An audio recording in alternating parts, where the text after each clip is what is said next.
खेल के मैदान से वर्ल्ड टेस्ट चैंपियनशिप के फाइनल की पहली इनिंग्स में ऑस्ट्रेलिया ने 212 रन बनाए। जवाब में जनूबी अफ्रीका ने 4 विकेटों के नुकसान पर 43 रन बना लिए हैं।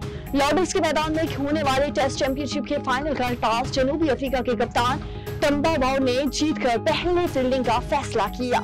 ऑस्ट्रेलिया की जानिब से उस्मान ख्वाजा और मार्नस नबोशिन ने इनिंग्स का आगाज किया। तमाम ख्वाजा खाता खोले बगैर ही पवेलियन वापस लौट गए, जबकि नबोशिन 17 रन बनाकर आउट हुए। तीसरे नंबर पर आने वाले ग्रेमोन ग्रीन 4 रन के मेहमान साबित हुए। इंटरनेशनल क्रिकेट काउंसिल (ICC) ने T20 फॉर्मेट में प्लेयर्स की नई रैंकिंग जारी कर दी। कोई पाकिस्तानी खिलाड़ी टॉप 10 में जगह न बना सका।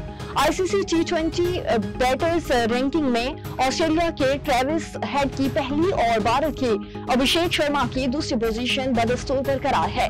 भारतीय बल्लेबाज तिलक वर्मा एक दर्जा तरक्की के बाद तीसरे और इंग्लिश बैटर फिल साल्ट एक दर्जा तंजली के बाद चौथी पोजीशन पर चले गए हैं। और राफेल नडाल कमारिएट $1,57,000 की रिकॉर्ड कीमत में फरोख्त हो गया। आर्मी मीडिया की रिपोर्ट के मुताबिक स्पेन के बैनुल-अक़वामी शाहराह आफाक टेनिस स्टार और 22 ग्रैंड स्लैम टाइटल्स के फातेह राफेल नडाल ने अपने 2017 के फ्रेंच ओपन टेनिस टूर्नामेंट के मेंस सिंगल फाइनल मैच में इस्तेमाल किया हुआ बाबूलाट रिएक्ट पर स्टेज मेमोराबिलिया की नीलामी में $1,57,333 में फरोख्त कर दिया। गुज़श्ता रिकॉर्ड 2022 के ऑस्ट्रेलियन ओपन टेनिस टूर्नामेंट के मेंस सिंगल फाइनल मैच के दौरान इस्तेमाल होने वाला एक रिएक्ट भी राफेल नडाल का ही था।